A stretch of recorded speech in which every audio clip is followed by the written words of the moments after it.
আসসালামু আলাইকুম, চাট ক্যানভাস চ্যানেলে সবাইকে স্বাগতম। আশা করি সবাই ভালো আছেন। আজকের ভিডিওটা মূলত একটা রিভিউ ভিডিও। আজকের ভিডিওতে আমরা আমাদেরই একটা ভিডিওকে রিভিউ করব। এছাড়াও আমরা দেখার চেষ্টা করব যে আমাদের মার্কেটে আসলে অ্যানালাইসিস কাজ করে কিনা। ভিডিও শুরু করছি। ভিডিও শুরু করার আগে আপনি যদি আমাদের চ্যানেলকে প্রথমবারের মতো দেখে থাকেন বা আমাদেরকে এখনো সাবস্ক্রাইব না করে থাকেন, প্লিজ সাবস্ক্রাইব দ্য চ্যানেল। আমাদের চ্যানেলে কিন্তু অনেক ধরনের অনেক ভিডিও দেওয়া আছে। আমরা ফান্ডামেন্টাল অ্যানালাইসিস ভিডিও দিয়ে থাকি, এছাড়াও স্টক বেদে আমরা টেকনিক্যাল অ্যানালাইসিস দিয়ে থাকি, আর ইদানিং আমরা কিছু এডু কন্টেন্ট দেওয়ার চেষ্টা করছি। এছাড়াও আমাদের প্ল্যান রয়েছে সামনের দিনগুলোতে আরো বেশ কিছু এডু কন্টেন্ট হয়তো আমরা দেওয়ার চেষ্টা করব। আর আমরা কিন্তু পজিশন ট্রেড করার মতো 5টি শেয়ার এই শিরোনামে ভিডিও দিয়েছি। এছাড়াও মার্কেটের একটি অ্যানালাইসিস ভিডিও রয়েছে। আর আমাদের চ্যানেলে কিন্তু একটা পডকাস্ট রয়েছে যেখানে আমরা বাংলাদেশের কিছু স্বনামধন্য লোক যারা মার্কেটে অনেক দিন ধরে ইনভলভ রয়েছেন তাদেরকে নিয়ে এসে তাদের সাথে একটা পডকাস্ট করার চেষ্টা করি। তো আমাদের চ্যানেলে কিন্তু ভ্যারাইটি কাইন্ড অফ ভিডিও রয়েছে। ভিডিও শুরু করছি। ভিডিও শুরু করার আগে একটা ডিসক্লেমার দিয়ে নিচ্ছি, এই ভিডিওটা এডুকেশনাল পারপাসে তৈরি করা একটা ভিডিও। এই ভিডিওতে আমি কোনো ইনভেস্টমেন্ট অ্যাডভাইস দিচ্ছি না। এই ভিডিও দেখে কেউ কোনো ধরনের ইনভেস্টমেন্ট ডিসিশন নেবেন না। মনে রাখবেন, পুঁজিবাজার ঝুঁকিপূর্ণ, জেনে ও বুঝে বিনিয়োগ করতে হবে আপনাকে। তো আমরা চলে আসি আজকে যে ভিডিওটার অ্যানালাইসিস করব সেটাতে। এটা ছিল আমাদের এই যে পজিশন ট্রেড করার মতো 5টি শেয়ার। এই ভিডিওটি আমরা 1 মাস আগে দিয়েছিলাম এবং 5.8K মানুষ এই ভিডিওটি দেখেছিল।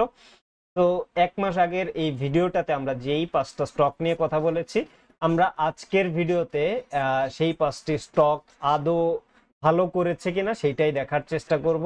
তো আমরা এখানে অডিওটা মিউট করে দিচ্ছি। আমরা শুরুতেই চলে আসি আমাদের 1 নম্বর স্টকটাতে।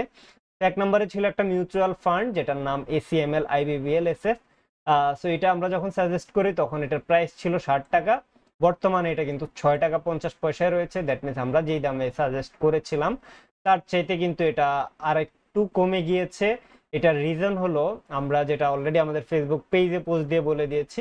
তো এই স্টকটার কাছ থেকে আমরা যখন অ্যানালাইসিস করেছি আমরা বলেছিলাম যে ফোর্থ কোয়ার্টারে একটা ভালো ডেটা আসবে এবং তার অ্যানুয়াল আর্নিংস পজিটিভ আসবে, এবং আমাদের এক্সপেকটেশন ছিল 10 থেকে 15 পয়সার মতো হয়তো বা আসবে পজিটিভ, যেটা গত বছর ছিল নেগেটিভ -64।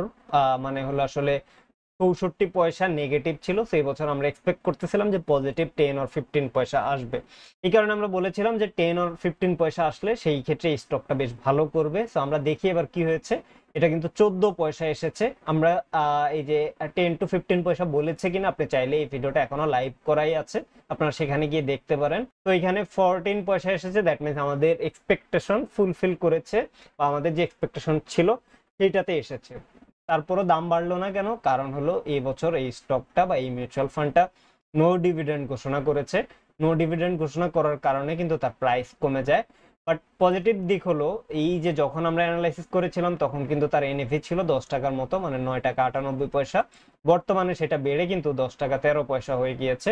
তো ওভারঅল এই স্টকটা কিন্তু জাস্ট ডিভিডেন্ড দেয় নাই, এছাড়া আর কোনো কিছুই কিন্তু তার খারাপ হয় নাই, বরং আরো ভালো হয়েছে, আরো আন্ডার ভ্যালুড হয়েছে, এটাই আমরা বলতে পারি। যাই হোক, সো এই স্টকটা আসলে আমাদের যেই এক্সপেকটেশন ছিল সেটা ফুলফিল করতে পারে নাই। এখানে একটা নোট বলে নিচ্ছি, আজকের ভিডিওতে আমরা যে 5টা স্টকের কথা বলবো এইগুলাতে কিন্তু রিভার্স আকারে আপনি ফলাফল দেখতে পারবেন। দ্যাট মিনস প্রথমটা আপনাকে হতাশ করলে একদম লাস্টটা সবচেয়ে বেশি খুশি করে দিবে। যাই হোক, তো আমরা দেন 2 নম্বর স্টকটাতে আসি। 2 নম্বর স্টকে আমরা বলেছিলাম স্কয়ার ফার্মা। তো স্কয়ার ফার্মার যদি আমরা খুলি, স্কয়ার ফার্মার বর্তমান প্রাইস রয়েছে 221 টাকা 70 পয়সা। আমরা যখন ভিডিওটা করেছিলাম এটা ছিল 220 টাকা 10 পয়সা, এবং এই যে এই ক্যান্ডেলের সময় আমরা করেছিলাম। দেখেন এরপরেই কিন্তু স্কয়ার ফার্মা ভালো একটা মুভমেন্ট দিয়েছে এবং 233 টাকা পর্যন্ত বা 234 টাকা পর্যন্ত স্কয়ার ফার্মা গিয়েছিল। এখন আবার একটা স্টক যেহেতু অনেক দূর মুভমেন্টে ছিল, এখন কিছুটা স্লো হয়ে গিয়েছে, বাট স্টিল আমরা আশা করতেছি স্কয়ার ফার্মা হয়তো আর একটু মুভমেন্ট দিবে বা আরো ভালো করবে, যেহেতু তার সামনে আর্নিংস এন্ড ডিভিডেন্ড রয়েছে। তো স্কয়ার ফার্মও মোটামুটি আমাদের এক্সপেকটেশন ফুলফিল করেছে। ওভারঅল আমরা যে প্রাইসে তার ভিডিও করেছিলাম সেইখান থেকে স্টিল উপরে রয়েছে। সো আমরা আগেরটা পেলাম নেগেটিভ, এটা অল্প একটু পজিটিভ। দেন আমরা যদি 3 নম্বর স্টকটাতে আসি যেটা ছিল এডিএন টেলিকম। সো এডিএন টেলিকমে যদি আমরা আসি, এডিএন টেলের আমরা বর্তমান চার্টটা ওপেন করছি। বর্তমান চার্টে তার প্রাইস রয়েছে 85 টাকা 10 পয়সা এবং সর্বোচ্চ উঠেছিল 89 টাকায়। আমরা এই স্টকটাকে যখন আলোচনা করেছি তখন ছিল 79 টাকা 60 পয়সা। দ্যাট মিনস প্রায় 10 টাকার মতো বেড়েছে আমরা এই ভিডিওটা করার পরে। তাহলে বলা যাচ্ছে যে আসলে অ্যানালাইসিস মেবি এই এডিএনটেল এর ক্ষেত্রে অ্যাটলিস্ট আমাদের অ্যানালাইসিস কাজ করেছে। দেন কই যাবে না যাবে এটা নিয়ে আমরা আসলে নতুন করে কিছু বলবো না আজকের ভিডিওতে। এই আগের ভিডিওটা আপনারা অবশ্যই দেখে নেবেন, সেখানে আমরা অনেক আলোচনাই করেছি। আজকের ভিডিওটা জাস্ট আগের ভিডিওটার একটা রিভিউ ভিডিও বলতে পারেন। যাই হোক, আমরা আজকে জাস্ট কতটুকু কাজ করতেছে সেটাই দেখবো। দেন আমরা যদি 4 নাম্বার স্টকটাতে আসি, 4 নাম্বার স্টকটা ছিল এফিকে ডিল বা far east knitting and dyeing. আমরা এফিকে ডিলের চার্টটা ওপেন করি। তো এফিকে ডিলের বর্তমান প্রাইস, ফার ইস্ট নিটিং বর্তমান প্রাইস রয়েছে 19 টাকা এবং এটা হাই ক্রিয়েট করেছিল 19 টাকা 60 পয়সা পর্যন্ত। বাট এই স্টকটা নিয়েও যখন আমরা আলোচনা করেছিলাম তখন তার প্রাইস ছিল 16 টাকা 10 পয়সা। সো এইখানে কেমন বা কি পরিমাণ রিটার্ন দিয়েছে আশা করি আপনারা বুঝতে পেরেছেন। 16 টাকা 20 পয়সা থেকে 19 টাকা, প্রায় 18 থেকে 20% একটা রিটার্ন এই স্টকটাতে আমরা যেই অ্যানালাইসিস করেছিলাম তারপর থেকে পাওয়া গিয়েছে। আর 5 নাম্বার যে স্টকটা ছিল আমাদের, 5 নাম্বার স্টকটা এই যে 5 নাম্বার স্টকে ছিল আইটিসি বা ইনফরমেশন টেকনোলজি। সো আমরা আইটিসিতে যদি যাই, আইটিসিতে ইনফরমেশন টেকনোলজি কনসালটেন্ট, এইটাতে আমরা পাচ্ছি এখন বর্তমান প্রাইস 47 টাকা 80 পয়সা এবং আজকে কিন্তু এটা হাই ছিল 51 টাকা পর্যন্ত হাইতে গিয়েছে। বাট এই স্টকটা আমরা যখন আলোচনা করেছিলাম তখন তার প্রাইস ছিল 39 টাকা 30 পয়সা। তার মানে এই যে এর আশেপাশে একটা জায়গা থেকে বর্তমানে 47 টাকা পর্যন্ত একটা মুভমেন্ট আমরা এই স্টকটার ক্ষেত্রেও পেয়েছি।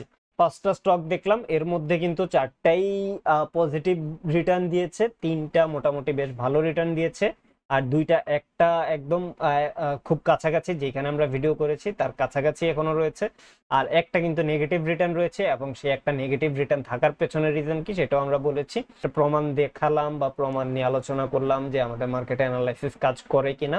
তো এই ছিল আমাদের আজকের ভিডিও। আশা করি ভিডিওটা আপনাদের কাছে ভালো লেগেছে। নেক্সট কি আমরা পজিশন ট্রেড নিয়ে আর কোনো ভিডিও করবো কিনা সেটা কিন্তু কমেন্টে জানাতে পারেন। বাট শুধু আমাদের কাছ থেকে ভিডিও চাইলেই হবে না, আমাদের ভিডিও ভালো লাগলে আমাদের ভিডিওতে লাইক করতে হবে, কমেন্ট করতে হবে, এছাড়াও আমাদের চ্যানেলে সাবস্ক্রাইব করতে হবে। ভালো থাকবেন সবাই, আল্লাহ হাফেজ।